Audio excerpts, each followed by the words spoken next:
Bonjour à tous et bienvenue dans ce nouveau podcast sur un sujet qui me tenait à cœur de parler. C'est ma mère qui m'a donné l'idée d'ailleurs. Je suis honnête avec vous.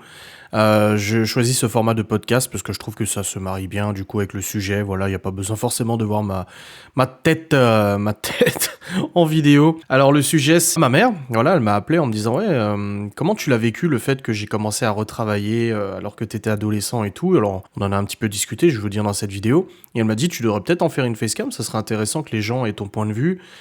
Ton ressenti vis-à-vis du fait que aller retravailler. Donc vous le savez peut-être pour certains, parce que ça fait maintenant un petit moment que je parle sur internet, mais j'ai toujours connu ma mère comme maman au foyer. Donc avec mes sœurs, on avait la chance d'avoir notre maman à la maison. Donc elle était tout le temps présente, voilà, elle préparait les repas, la comptabilité, enfin toutes ces choses-là qui sont tout à fait dans ses cordes. Et on a toujours eu l'habitude d'avoir notre maman à disposition. Voilà, elle sortait pas non plus. En plus de ça, voilà, l'après-midi qu'on était à l'école, elle sortait pas. Le midi qu'on rentrait pour manger, elle était là. Le repas était prêt. Le soir, le repas était prêt et tout. Une vraie maman au foyer qui est, je le rappelle, un travail. Là-dessus, je vais être clair avec ça. Être maman au foyer, c'est pas ne rien faire de ses journées. J'ai pas du tout ce point de vue parce que j'ai vécu avec ma maman qui était maman au foyer et j'ai bien vu la charge de travail que c'est. Et nous-mêmes, en tant que parents, moi, je travaille à la maison, je suis quand même présent. Je peux me rendre compte que oui, c'est du boulot, le ménage, la préparation des repas, l'administration, la gestion des activités scolaires, la gestion de l'école, etc. Donc c'est beaucoup de choses. Donc je trouve que c'est un super métier et malheureusement de nos jours, les gens ont trop vite tendance à catégoriser ce taf cette situation de maman ou papa au foyer comme une situation où personne ne fout rien de la journée, quoi. Je trouve ça un petit peu dommage. Bref, donc j'ai toujours connu ma maman à la maison, je l'ai toujours eu à disposition, elle était toujours là, voilà, toujours présente, jamais d'absence ou quoi que ce soit, même quand elle était malade, même quand elle était mal, voilà, elle était toujours là. Et du coup, j'ai connu ça toute mon enfance, voilà, jusqu'au jour où, à l'adolescence, alors je ne sais plus exactement, je crois que c'était quand j'étais en ma deuxième, quatrième, il me semble, première ou deuxième, quatrième, donc j'avais 11, 12, 13, 14 ans, peut-être quelque chose comme ça, où en fait ma mère est venue me chercher à l'école, elle m'a dit, faut que je te parle, elle m'a dit, je viens te chercher et tout, elle a arrêté des bus à l'école, elle est venue me chercher en bagnole et elle m'a dit, faut qu'on discute, j'ai quelque chose à te dire. Alors moi, j'ai une bonne mémoire photographique, donc j'arrive à me souvenir exactement comment ça s'est passé.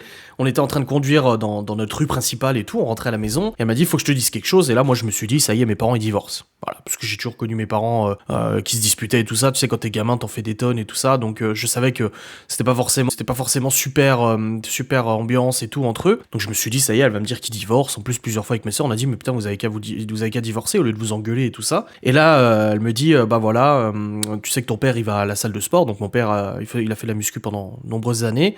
Il m'a dit, bah la salle de sport où il va, donc c'est salle de sport communale, donc de la commune, donc c'est la commune qui gérait ça. Elle m'a dit, bah il recherche une secrétaire, donc quelqu'un qui serait disponible le soir, donc principalement le soir jusqu'à je sais plus quelle heure, genre c'était de 16h 17h jusqu'à 20h ou un truc comme ça. Elle m'a dit, il cherche quelqu'un et la mairie m'a appelé pour me proposer d'y travailler, donc un emploi salarié, hein, c'était pas un emploi bénévole ou quoi que ce soit. Et elle me dit, voilà, ils m'ont proposé de prendre ce poste et de gérer l'administration, le secrétariat et tout ça. Et avant d'accepter ou de donner mon accord et tout ça, j'ai besoin de ton avis. Alors moi, mes sœurs, elles étaient déjà beaucoup plus grandes. Une de mes sœurs, je crois, elle était plus là. Mon autre sœur, en fait, elle était aussi vachement loin, étudiait vachement loin et tout ça. Donc c'était surtout moi que ça concernait. Et voilà, elle m'a demandé ça. Et je lui ai dit, bah tout de suite, spontanément, je dis, bah ouais, accepte, vas-y, tu sais. Mais je me souviens bien qu'au moment où je lui dis, bah oui, accepte, ça l'a soulagée parce que j'ai vu dans son regard qu'elle s'est dit ouf, tu vois, elle avait besoin de mon avis, mais d'un autre côté, quand j'ai dit oui, vas-y, je me suis dit merde, ça va se passer comment à la maison. Donc elle m'a tout de suite rassuré, elle m'a dit voilà, je serai quand même là le matin, l'après-midi, c'est juste le soir, ou bah du coup, maintenant quand tu rentreras du collège ou du lycée, je crois que c'était, je sais plus si c'était collège ou lycée, non, je pense que c'était un peu plus vieux que ça, parce que la musculation, j'ai commencé à en faire en troisième, je crois, donc je devais peut-être avoir 15-16 ans, je ne sais plus exactement, mais elle m'a dit voilà, t'inquiète pas, le soir, le repas sera prêt, il suffira juste de réchauffer avec ton père, quand mon père il était à la maison, quand il travaillait, bah je rentrais tout seul, voilà, elle m'a dit tu rentreras, tu seras tout seul à la maison et tout. Et forcément, tu sais, quand en tant que gamin, en tant qu'ado, tu dis ouais, trop cool, tu rentres à la maison, tu fais ce que tu veux, et ça a été le cas, je vous raconterai après. Mais voilà, elle m'a expliqué un petit peu ses horaires et comment ça allait se passer, et moi je me suis dit, bah écoute, si ça lui fait du bien, moi elle m'a dit voilà, ça fait maintenant des années que je suis à la maison, que je suis maman au foyer, j'ai besoin de sortir, j'ai besoin de voir des gens, j'ai besoin de travailler. Je savais que ma maman avait travaillé, du coup, quand j'étais tout petit, elle avait arrêté de travailler très rapidement, mais elle était coiffeuse. Et moi, le fait qu'il lui propose ce genre de de travail, bah franchement j'ai trouvé ça super bien pour elle. J'étais très content pour elle. En plus, bon bah elle voyait toujours mon père dans la mesure où il allait à la salle de sport au même moment et c'est elle qui gérait la salle de sport, donc voilà. Et tout s'est mis en place comme ça, donc c'est vrai que j'ai profité du fait que mon père faisait de la musculation et que ma mère était secrétaire pour venir tous les soirs. Donc tous les soirs je venais à la salle de sport après le lycée, collège-lycée, et je faisais du coup une séance de musculation avec l'aide de mon père quand il était là, parce que des fois il bossait de l'après-midi donc il était pas là, mais je venais quand même. Je faisais mes séances de muscu, donc je voyais quand même ma mère, et ensuite je rentrais à la maison tranquillou, et puis avec mon père ou tout seul quand mon père était pas là, je rentrais à pied. Moi j'aimais bien marcher, de toute façon je suis quelqu'un qui aime bien marcher et tout, et puis je rentrais tout seul à la maison, je crois aux alentours de 18h30, quelque chose comme ça, le temps qu'elle-même elle rentre. Donc c'est vrai que c'est un rythme qui s'est imposé. Moi ça m'a permis aussi de commencer la musculation, c'est un sport qui m'a fait beaucoup de bien, c'est vraiment quelque chose qui m'a permis de m'épanouir. En plus j'ai ma croissance qui avait commencé, donc j'avais vachement grandi, tu vois, j'ai grandi très très vite moi. Je suis quelqu'un qui a grandi en quelques mois, j'ai vachement poussé, un peu comme Malone actuellement. Et du coup, bah, ça m'a permis de me sentir bien. Donc j'ai pas ressenti du manque de ma mère parce que je la voyais quand même à la salle. Et des fois où j'y allais pas à la salle, ou le mercredi, ou des fois où c'était pas possible d'y aller, bah, je rentrais à la maison. Comme d'hab, il y avait le bus et tout ça. Je rentrais à pied. Et puis j'arrive à la maison et hop, j'étais tout seul. Donc là-dessus, je dois avouer que j'ai bien profité du fait d'être tout seul dans la mesure où bah, je rentrais. Alors moi, j'ai jamais mangé de goûter, hein. Les goûters, ça a jamais été mon truc ou quoi que ce soit. Donc je rentrais. Et puis hop, j'allais devant la télé, je regardais, je me souviens bien, Club RTL, il me semble que ça s'appelait comme ça, c'était une chaîne belge, je crois, qu'on captait. Je regardais du coup les Chevaliers du Zodiaque, je regardais Dragon Ball GT, des trucs que je connaissais pas à la base, que j'ai appris à connaître du coup en regardant la télé à ce moment-là. Bon, alors du coup, je faisais pas mes devoirs, mais bon, de toute façon, ça, que ma mère soit maman au foyer ou pas au foyer, de toute façon, ça changeait rien. Mes devoirs, j'avais du mal à les faire. Et puis le soir, je mangeais, donc tout seul si mon père était pas là, ou avec mon père, je m'en souviens, on avait toujours le repas qui était prêt dans le micro-ondes, il y avait juste à lancer, et il y avait quelques petites choses qu'on changeait, comme le fait que ma mère m'avait demandé si je pouvais faire la vaisselle le soir. On n'avait pas encore de la vaisselle, et elle me disait, ah bah j'aimerais bien que quand je rentre du travail, la vaisselle soit faite, tu vois, qu'elle ait pas besoin de se la taper et tout. Alors bon, très honnêtement, ça m'arrivait souvent d'oublier ou de pas avoir envie de la faire.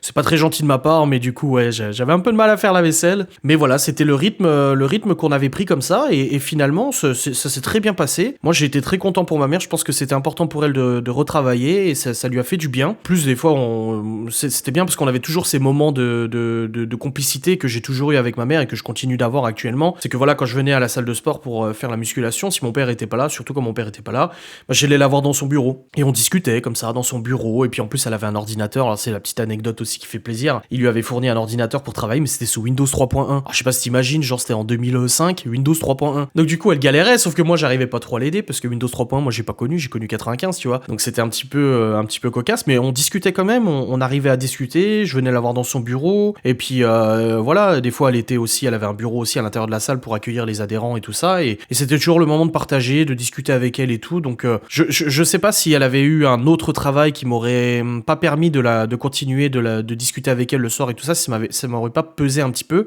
mais en tout cas je trouve que c'était le travail idéal pour pouvoir continuer de la voir et ne pas avoir une grosse absence, tu vois, un gros manque vis-à-vis du fait qu'elle n'était plus à la maison. Donc c'était très bien, je trouve que c'était franchement bien adapté. Après elle a changé de travail, mais ça c'est sa vie, je vais pas la raconter.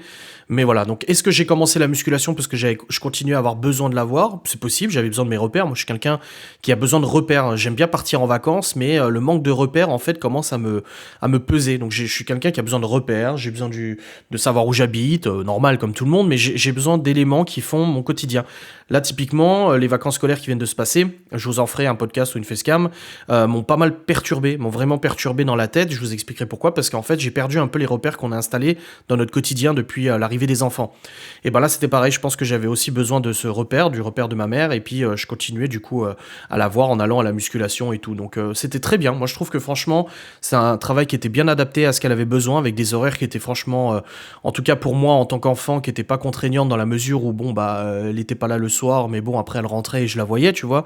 Et après le mercredi quand j'étais à la maison et qu'elle partait au travail, bah c'était marrant, j'avais ce sentiment un peu de liberté quand ma mère partait au travail le mercredi, que mon père était au boulot, il bossait de l'après-midi, j'étais sur le PC, bah voilà, elle disait bon bah je pars au travail et tout, et moi je me retrouvais tout seul à la maison, et je trouve qu'en tant qu'ado, moi ça m'a responsabilisé et ça me faisait du bien d'être tout seul. Alors je terminerai par une dernière anecdote, parce que le fait d'être tout seul fait que des fois on doit se débrouiller et tout ça, et ma mère me laissait un petit peu de liberté comme ça, elle avait confiance, hein. Moi j'ai jamais été un gamin à foutre le bordel dans les rues, à traîner, à zoner ou quoi que ce soit, donc voilà, à part ne rien foutre à l'école, j'étais pas trop problématique. pratique. Enfin, je dis ça avec des pincettes parce que je peux pas parler à la place de ma mère. Mais du coup, je me souviens qu'un jour, elle m'a demandé ce que je voulais manger. Alors j'avais mes petits rituels. La pizza Eco Plus. Ouais, c'est con, Eco Plus. C'est pas parce que c'est Eco Plus, hein. Parce que j'aurais demandé une Sodebo, elle aurait pris une Sodebo. Mais elle me demandait ce que je voulais manger. Des fois, bah, ce mercredi soir, ton père est de l'après-midi. Moi, je vais au boulot. Tu veux manger quoi tout seul ce soir? Et puis je lui disais, ah, bah, la pizza Eco Plus. Donc elle m'achetait la pizza Eco Plus. C'est des pizzas rondes comme ça.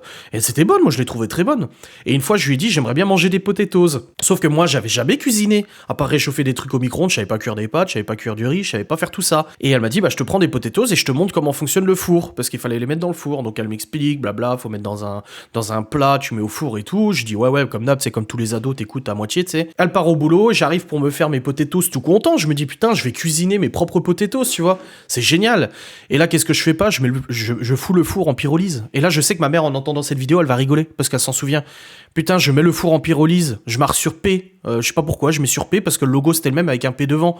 Et là, putain, ça commence à schlinguer dans la baraque. Je me dis, mais il se passe quoi? Je regarde, c'est fumée noire et tout. J'essaie d'ouvrir le truc, il marche pas. J'éteins le four, ça marche toujours pas, impossible de l'ouvrir. J'appelle ma mère, du coup, au boulot. Je dis, écoute, j'ai un problème, j'ai voulu cuire les potatoes, le four est bloqué. Elle me dit, t'es sûr que t'as pas mis en pyrolyse? Je dis, mais c'est quoi la pyrolyse? Moi, je ne savais pas ce que c'était la pyrolyse. Bah, en fait, c'est pour nettoyer, c'est un auto-nettoyage du four. Bah, résultat, mes potatoes, après quelques minutes, j'ai pu les ouvrir et ils puent un peu le cramer, quoi. Donc, je les ai pas consommés. Si, je crois que j'en ai mangé un ou deux, mais ça m'a vite calmé. Donc, voilà, c'était la petite anecdote qui fait plaisir du fait que, bah, c'était mes débuts d'indépendance, un petit peu d'enfant tout seul à la maison. Mes sœurs étaient plus là et tout. Donc, c'est vrai que c'était assez rigolo, voilà. Donc, pour résumer, non, ça ne m'a pas perturbé que ma mère recommence à travailler après toute ma vie où je l'ai connue maman au foyer. Je trouve que c'était très bien pour elle. De toute façon, on m'a inculqué des valeurs et des valeurs et des principes qui font que j'aurais pas pu me comporter égoïstement en disant non, je veux que tu restes à la maison. Je pense que c'était le bon moment. Vraiment, c'était le moment parfait pour moi et pour elle qu'elle parte travailler et que moi je me retrouve un petit peu tout seul à la maison en indépendance, en ado indépendant, tu vois.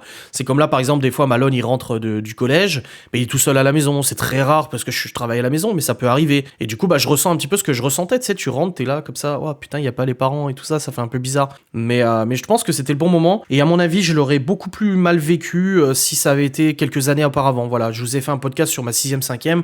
Je pense que si ça s'était produit quelques années auparavant, quand vraiment j'étais très mal, le harcèlement et tout au collège et tout ça, j'étais mal dans ma peau et tout, je pense que là, ça aurait été un petit peu plus difficile d'appréhender ce métier qu'elle a commencé à réexercer. Enfin, qu'elle a commencé à réexercer. Le fait qu'elle retourne au travail, ça aurait été peut-être un peu plus difficile, mais je trouve que là, ça a été le bon moment, le moment parfait. Voilà, écoutez, j'espère que ce podcast vous aura plu. J'espère que ce format de podcast vous plaît. Pour l'instant, je ne sais pas, je navigue un peu dans le flou parce que j'ai pas encore eu le retour du podcast que j'ai filmé en mode je vous parle comme là je vous parle. C'était un podcast où j'avais lu un texte, le premier que vous avez vu, mais j'espère que ça vous plaira quand même. Je vous fais des bisous, je vous dis à très vite pour un nouveau podcast et n'hésitez pas à vous abonner à mes réseaux sociaux, voilà, YouTube, Instagram, Facebook, Twitch aussi, et je suis en train de regarder pour publier les podcasts sur Spotify ou machin. Je suis en train de regarder un petit peu, moi je suis pas très à l'aise avec tout ça, c'est quelque chose de nouveau, donc j'essaie de faire quelque chose. Voilà, des bisous, salut.